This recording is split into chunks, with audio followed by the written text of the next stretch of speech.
ನೂತನ ಸಚಿವರಾಗಿ ಅಧಿಕಾರ ಪದದ ಮತ್ತು ಗೌಪ್ಯತಾ ಪ್ರಮಾಣ ವಚನವನ್ನು ಸ್ವೀಕರಿಸಲು ವೇದಿಕೆಗೆ ಆಹ್ವಾನಿಸುತ್ತೇನೆ.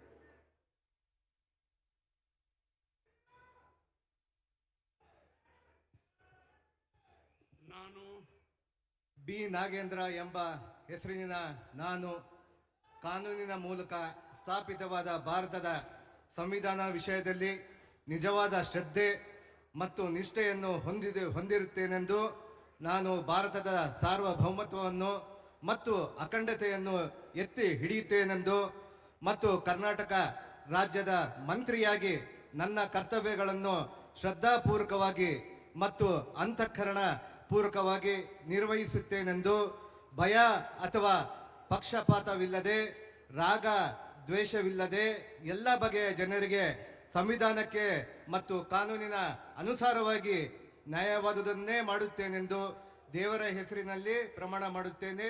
ಶ್ರದ್ಧಾಪೂರ್ವಕವಾಗಿ ಪ್ರತಿಜ್ಞೆ ಮಾಡುತ್ತೇನೆ. ನಾನು ಬಿ ನಾಗೇಂದ್ರ ಎಂಬ ಹೆಸರಿನ ನಾನು ಕರ್ನಾಟಕ ರಾಜ್ಯದ ಮಂತ್ರಿಯಾಗಿ ನನ್ನ ಪರ್ಯಾಲೋಚನೆಗೆ ತರಲಾಗುವ ಅಥವಾ ನನಗೆ ತಿಳಿದು ಬರುವ ಯಾವುದೇ ವಿಷಯವನ್ನು ರಾಜ್ಯದ ಮಂತ್ರಿಯಾಗಿ ನನ್ನ ಕರ್ತವ್ಯಗಳನ್ನು ಯುಕ್ತ ನಿರ್ವಹಣೆ ಅಗತ್ಯವಾಗಬಹುದಾದ ಸಂದರ್ಭದಲ್ಲದೆ ಅನ್ಯಥಾ ಯಾರೇ ವ್ಯಕ್ತಿಗೆ ಅಥವಾ ವ್ಯಕ್ತಿಗಳಿಗೆ ಪ್ರತ್ಯಕ್ಷವಾಗಿ ಅಥವಾ ಪರೋಕ್ಷವಾಗಿ ತಿಳಿಸುವುದಿಲ್ಲ ಅಥವಾ ಬಹಿರಂಗಪಡಿಸುವುದಿಲ್ಲ ಎಂದು ದೇವರ ಹೆಸರಿನಲ್ಲಿ ಪ್ರಮಾಣ ಮಾಡುತ್ತೇನೆ. ಶ್ರದ್ಧಾಪೂರ್ವಕವಾಗಿ ಪ್ರತಿಜ್ಞೆ ಮಾಡುತ್ತೇನೆ.